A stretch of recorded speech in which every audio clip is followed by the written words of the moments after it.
তো মুম্বাই ইন্ডিয়ান্সের এই লাগাতার 6টা ম্যাচ জেতার পর পয়েন্টস টেবিলের কী অবস্থা সেটা নিয়ে আলোচনা করব এবং তার সাথে আলোচনা করব যে ভাই কোন 4টা টিম যেতে পারে টপ 4-এ। ঠিক আছে, তো প্রথমেই দেখে নেই ভাই পয়েন্টস টেবিলের টপে কে রয়েছে। তো আর কে থাকবে ভাই, মুম্বাই ইন্ডিয়ান্স একদম ওয়ান সাইডেড ভাই, বাচ্চাদের টিমকে হারালো। হ্যাঁ, আমি বলছি রাজস্থানের টিমের কথা।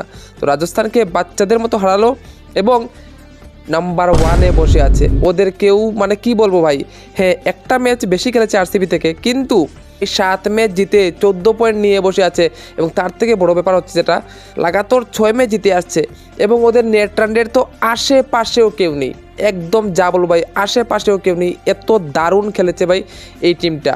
ঠিক আছে, মানে কনজিকিউটিভলি ভাই প্রত্যেকটা ম্যাচ মনে হচ্ছে ভাই মিস ম্যাচ হয়ে যাচ্ছে, এমনভাবে হারাচ্ছে অপোনেন্টকে ভাই, ওয়ান সাইডেড মারছে অপোনেন্টকে।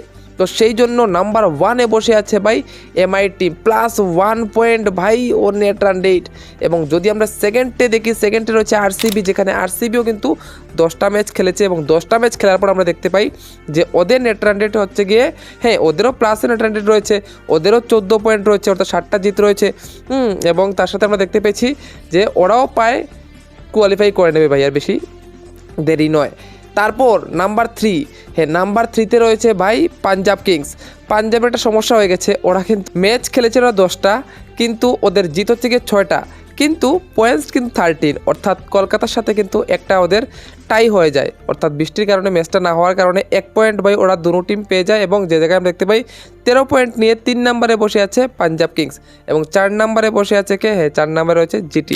9 ম্যাচে ভাই 6 ম্যাচ জিতে গেছে। ঠিক আছে, মাত্র 3টা ম্যাচ ছেড়েছে। ওদেরও ভাই নেট রান রেটের কথা যদি বলি, হ্যাঁ রাজস্থানের সেই দুর্দান্তভাবে হারানোর পর নেট রান রেটটা ওরা একটু ভাই লস তো হয়েছে, কিন্তু তারপরে বলবো 4 নম্বরে বসে আছে। এবং যে টিমটা মনে হচ্ছিল ভাই এক সময় যে নাম্বার 1 অথবা নাম্বার 2-তে ফিনিশ করবে, অর্থাৎ আমি বলছি দিল্লি ক্যাপিটালসের কথা, ওরা কিন্তু মোমেন্টাম ভাই লুজ করছে, অর্থাৎ লাস্টের দিকে এসে ভাই ম্যাচগুলো কিন্তু ওরা হারছে। ওদের অবস্থান রয়েছে 5 নম্বরে। আমরা দেখেছি ওরাও কিন্তু 10টা ম্যাচ খেলে নিয়েছে এবং যেখানে 6টা জিতেছে এবং 4টা কিন্তু ওরা হেরে গেছে। হ্যাঁ ওরাও কিন্তু 4টা ম্যাচ হেরেছে দিল্লি। তো দিল্লিরও ভাই নেক্সট যে ম্যাচগুলো আছে এত ইজি না, সেটা নিয়ে না হয় আমরা আস্তে আস্তে কথা বলবো। ঠিক আছে, তো দিল্লি কি আছে ভাই, দিল্লি আমরা দেখতে পাচ্ছি 10টা ম্যাচে 6টা ম্যাচ জিতেছে, ওদেরও কিন্তু 12 পয়েন্ট রয়েছে এবং ম্যাজিক ফিগার যেতে গেলে আরও 2টা ম্যাচ জিততে হবে 4টার মধ্যে। ঠিক আছে, কিন্তু 4টা কার সাথে সেটা পরে আলোচনা করব।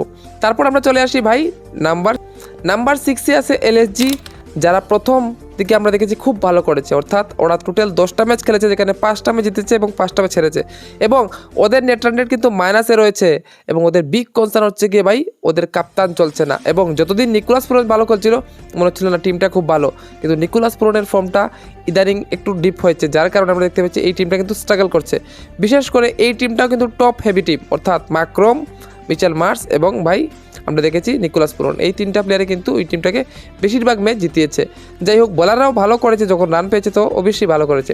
তারপর নাম্বার 7, হ্যাঁ নাম্বার 7-এ এখনও আমি বলবো কলকাতারও কিন্তু একটু চান্স রয়েছে।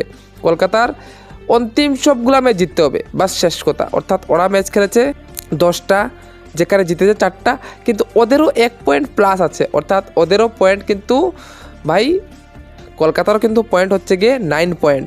অর্থাৎ যদি বাকি 4টা ম্যাচ জিতে যায়, মিরাক্কেল করতে পারে মুম্বাইয়ের মতো, তাহলে কিন্তু ওরাও 17 পয়েন্ট হয়ে যাবে। আর যেই মুহূর্তে 17 পয়েন্ট হয়ে যাবে সেই মুহূর্তে কিন্তু ওরাও কোয়ালিফাই করে যাবে।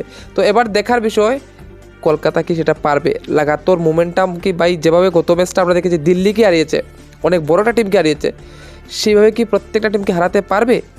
কারণ ওদের যে ম্যাচগুলো রয়েছে নেক্সট ম্যাচগুলো, ওইগুলো বলবো কোন কোন টিমের সাথে রয়েছে। ঠিক আছে, তো এগুলো নিয়েও একটু আলোচনা হবে। তারপর যাই হোক, তারপর যদি আমরা দেখি যে নাম্বার 8-এ কে আছে, নাম্বার 8-এ রয়েছে আজকের লুজার অর্থাৎ রাজস্থান রয়্যালস, যেখানে 11 ম্যাচ খেলেছে এবং 3টা ম্যাচ জিতেছে এবং বলে দিতে পারো যে ওরা ভাই শেষ খতম।